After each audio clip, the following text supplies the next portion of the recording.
If you are a game master who prefers to run short adventures over long adventures, like we heard about in Matt Colville's video on short versus long form adventures, I have wonderful news for you. There are many excellent publishers who are publishing fantastic short adventures that you can use, that you can modify, that you can strip down for parts, or that you can run directly for one-shot games or as side quests in a longer campaign that you build. Today, I'm going to highlight a bunch of different publishers who publish short form adventure material. These are excellent adventures that you can just drop into your campaigns, either as side quests that the characters go on in a longer campaign, or to run as short campaigns on their own, or to run as single session adventures when you have some friends coming over to play your game.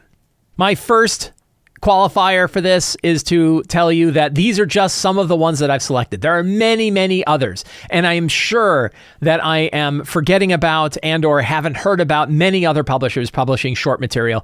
The good news is far more people are publishing short adventures than great big long adventures. So if you are a fan of short adventures, there are tons and tons of them out there.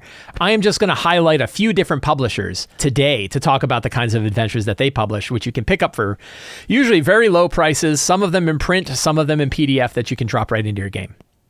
So the first one I'm going to highlight is Arcane Library. Arcane Library makes Shadowdark. I love Shadowdark, but Arcane Library also got their start making very simple, very straightforward, easy to digest adventures for 5th edition. Kelsey Dion did this. She got a lot of interest in the products of Arcane Library, and they are excellent, excellent stuff. There's a whole bunch of different collections of adventures that you can pick up, as well as individual adventures that go for $3. $3 adventures.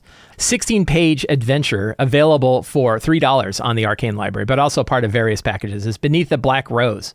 I've reviewed this adventure on a previous episode, but we're going to take a quick skim so you can see what it's like. If you like Shadowdark and you like that really brief style of giving you just what you need in order to move the adventure forward, you will very much like these. They have backgrounds, everything, a lot of it is all in bullet points, so it's just like bang, bang, here's the information you need. We're not telling you a story, you're not reading a novel, this is material to help you run a game. And I think that's something that the Arcane Library, that Kelsey Dion has done with these adventures that I think makes them really unique for short form adventures.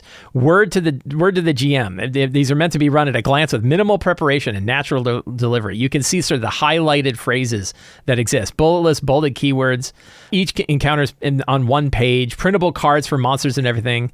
Just really, really excellent design. I love these adventures, and if you're looking for short form adventures, you can't go wrong. I would pick up some of those packages. You get a pretty good deal on adventure packages for the Arcane Library adventures. But you can see, like, really straightforward. Here's an NPC appearance, what they do, what secret do they hold, what do they look like? All very simple, very straightforward stuff. Easy to pick up, easy to digest, really good looking design. The adventure does come with a print-friendly version as well. So if you want to just print it out, double-sided on some paper, you can print it out and it won't kill your printer. I actually think this one looks really nice. Like, again, getting that direct style of just give me the facts so I can run my adventure. Works really, really well. So fantastic, well-designed adventures. Arcane Library is really outstanding. If you're looking for short adventures, you can't go wrong. Jeff Stevens, I just pitched a Kickstarter for Jeff Stevens's latest adventure. He's done a bunch of adventures, short adventures on Kickstarter. Those are really excellent. I have written some material for Jeff Stevens for some of his stuff. Adventures from the Potbellied Kobold is an example. The Potbellied Kobold's Guide to Villain and Lairs, and then a bunch of exclusive adventures. The Madhouse of Tasha's Kiss, Happy Jack's Funhouse, Annalise Revenge. Nice, short, easy to run adventure. He also did these encounter books, Encounter in the Savage Frontier, Encounters in the Savage Cities. I wrote a couple of these really good short encounter areas that you can drop into your game as well. So getting even smaller than just a specific adventure. Tons of material that are available here, all for a very reasonable price. Some of them published on the DMs Guild, some of them published independently, all available from Jeff Stevens Games. Really outstanding products. Kobold Press, they don't need much of an introduction. I think that they are probably the second, or they're certainly one of the largest publishers of 5th edition material. But they have a whole bunch of different books of lairs. Tome of Beasts 3 Lairs for 5th edition. They've been doing this with each of their monster books. And again, I've written a couple of these. There's a couple different lairs that I've put. I think I did it for the Creature Codex, and I think I did one for the original Tome of Beasts. And they are short adventure lairs. They're definitely more location specific than having like a deep evolved storyline. I actually find that to be very refreshing. I find that it's way easier for me to incorporate an adventure location with a very lightweight story than it is for me to pick up a very heavyweight story. Definitely, Kobold Press also has these sort of more story-focused adventures that are not huge. There's a few of them that Kobold Press releases, but I really found the lairs to be easiest for me to grab and run on and throw into my game. There's also Warlock lairs. That for a while, Kobold Press was running Warlock Magazine as a Patreon feature. They stopped doing that, but they have brought a lot of lairs written, including one of mine, the Temple of Amex Apogean, I think it's called, together in these books of Warlock lairs that you can also pick up front. So outstanding products, reasonably priced, and easy to drop into your game. They're also published in physical books. So if you're looking for a physical book that you want to have on your shelf instead of just a PDF, they make some excellent, excellent books. Really outstanding stuff. MT Black, my friend MT Black, has a whole bunch of different stuff. MT Black really got his name writing tons and tons of short adventures. I love you, MT Black, but I'm not joining your mailing list right now. I think I'm already on it. I'm definitely on your mailing list. MT Black got his start writing lots of adventures for the DMs Guild, and he really went and published tons and tons of material for the DMs Guild, eventually getting the attention of Wizards of the Coast, who had him write some adventures and some material for them. I think he worked on Descent into Avernus. I think he might have worked on a couple of other things. Now also independently publishes on DriveThruRPG, and he has a whole bunch of different short adventures. Again, some of these he has kickstarted as very small Kickstarter campaigns, ones like the Fraternity of Ash. So they're all available on DriveThruRPG. You can pick them up. Excellent adventures. He has so much experience writing short form adventures. He's been doing it for, God, like it feels like for all of 5th edition. So he's like 8 or 9 years, it feels like. And lots of experience writing short adventures. They're very easy to digest, very easy to run, very reasonably priced. Really excellent stuff. So please check out MT Black's short adventures. Raging Swan. I've talked a lot about Raging Swan adventures. Raging Swan makes tons of easy to use material to bring into your pretty much any fantasy role-playing game. It focuses on fantasy role-playing games, but you can do old school kind of games. You could run it with Shadowdark. You can run it with 5e. You can really run it for a lot of different things. I did a whole video about Shadowed Keep on the Borderlands, which I think counts as a short adventure. It's a little long for a short adventure, and it's kind of getting bigger into a miniature campaign, but I would argue it's very easy to read, very easy to digest. You can run it in lots of different ways.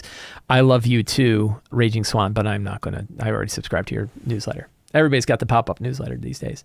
So lots of different material, lots of short material that you can pick up from Raging Swan, lots of prompts to build your own adventures. Really outstanding stuff coming out of Raging Swan. But the one I would definitely recommend, I think Shadowed Keep on the Borderlands is a wonderful adventure. I think it still counts as a short form or short campaign adventure because it's like 1 to 5. So it's not really a huge 1 to 13 adventure. Although I'll tell you, I have expanded it out into a very long campaign. But that campaign has let me build it out in ways that I wanted to build it, which has worked really well for me. Outstanding product from Raging Swan. Now, we would also be remiss if we didn't mention that Wizards of the Coast also publishes really excellent short adventures. The two that I want to highlight are Ghosts of Saltmarsh. Ghosts of Saltmarsh, I ran this as a campaign. I actually joined all the adventures together into a longer campaign. But I think the Ghosts of Saltmarsh book is one of the best books Wizards of the Coast has ever published. It's outstanding. Not only does it have classic old adventures in it that have been rewritten for 5th edition and cleaned up and work well together that you can run independently or you can run together in a series. But it also has some really excellent campaign-specific material for the region around the area of the village. There's a wonderful section that talks about the forest, and reading through the material they have in that forest blew my mind, and it made me rethink the kind of stuff that I produce and the kind of campaigns that I run, because it showed how you can pack essentially a 1st to 20th level campaign in like 3 pages of text. I have built campaign summaries. I've done this now for Ruins of the Grendelroot. I also am doing it, I'm 3 different ones for City of Arches, based on this idea of like, what would a whole campaign arc look like if you were to run it here? And what material can publishers give to GMs to help them build out their own campaigns based on how that goes? So Ghosts of Saltmarsh is absolutely outstanding and definitely fits in this idea of like how to bring short adventures into a single volume. The other one I'd bring up is Dragon of Icespire Peak. This is available in the D&D Essentials kit. You can get it for $20 an Amazon right now. It is still in print. I would pick it up because I don't know how long it's going to be in print, but I think it's an outstanding box set. And this box set includes Dragon of Icespire Peak is an adventure series, but it's really a bunch of short adventures that are all tied around the city of, or the town of Phandalin. And what's interesting is you can run them all as like a 1st to 6th level campaign. I did so with my friend Enrique Bertrand. You can find videos of us playing through that whole campaign series. It was a blast. We just played a one-on-one game and it was an absolute blast. But also each of those little adventures could be run independently. They're all very small. Sometimes they're 2 pages, sometimes they're 4 pages, but that one book contains about 7, 8, or 9 of these different short adventures, some of which you could probably run in just an hour or 2. So it's a really outstanding book of short adventures. And I would say that is far more the default than Curse of Strahd is, for example. I would say that the starter set adventures like Lost Mine of Phandelver and Dragon of Icespire Peak are way more popular than most of the large campaign adventures that Wizards of the Coast is publishing. Also, there are tons and tons of other short adventures you can pick up on the DMs Guild. You can look through their 5e adventures. You can look for how they're rated and which ones are popular. There's lots of them, way more than I could cover in this whole show. An example is Baldur's Gate: The Fall of Elturel, a really wonderful adventure written by Anthony Joyce and Justice Armand. Justice Armand now works for Wizards of the Coast as a designer for Wizards of the Coast. In my opinion, it saved that hardcover adventure. It was a much better introduction to Descent into Avernus than the actual introduction to Descent into Avernus. And it's a short form adventure that you can run in like 1 or 2 sessions. I really loved it. And there's lots of other products like this on the DMs Guild that you can pick up. Now, of course, who would I be to not mention my own books of short adventures? You can actually pick them all up in one big bundle, as a matter of fact. Sly Flourish's Fantastic Bundle for $40. You can pick up PDFs of Fantastic Lairs, Ruins of the Grendelroot, Fantastic Adventures, and Fantastic Locations. These are all packed with short adventures that you can run independently or in a series of different adventures as part of a larger campaign. Some of them overland, like those found in Fantastic Adventures. Some of them underground, like those found in Ruins of the Grendelroot. And some that kind of focus on big boss fights, like those in Fantastic Lairs. I have previews for all of these. So if you go to each of these books, if you go to Ruins of the Grendelroot, you can get a free sample adventure for all of those books. Ruins of the Grendelroot has the sample adventure. Fantastic Adventures has a sample adventure. We have two sample lairs from Fantastic Lairs, all fully edited with maps and books, with all the maps and everything that you need to run them in a virtual tabletop. Descriptions of what you get. This one's Ruins of the Grendelroot, Call of Starsong Tower. It's intended to be run in 3 hours. I actually just ran this adventure recently, and it fit in 3 hours. It's a great way to teach new players how to play. I actually designed it that way. I wanted this to be a very simple, straightforward adventure that an experienced GM could run for new players and give them a real fun sense of what this hobby is all about. So I myself have embraced the idea of short form adventures, and you can pick those up in Fantastic Adventures, Ruins of the Grendelroot, Fantastic Lairs, and Fantastic Locations.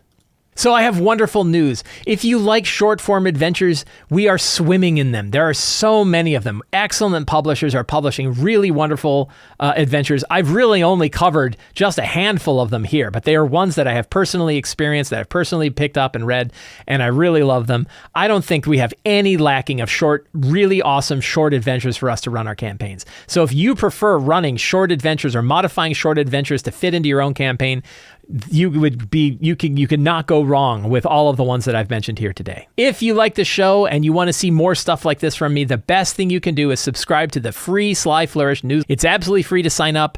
You can find a link to it in the show notes. You get a free adventure generator PDF for signing up, and you get a weekly RPG related email, which includes links to all of the other work that I do, along with a RPG related article of the week. You can also support me directly on Patreon. I've talked about Patreon a bunch this episode already, so I won't bring everything up again, but you get the Q&A, you get to join other fellow community of lazy DMs on the Sly Flourish Discord server. You get to support me directly with the work that I'm doing, so it really helps me out, and you get access to all kinds of outstanding products and tools and source books and things to help you run your own games. And you can pick up my books. I talked about the Fantastic Adventure books. You can pick up that Fantastic Adventure bundle. It's a really good deal. You can pick that up on Sly Flourish. You'll get access to tons of adventures and short adventures for you to run. All the links for those are in the show notes. Thank you all so much. Have a great day and get out there and play an RPG. Bye-bye.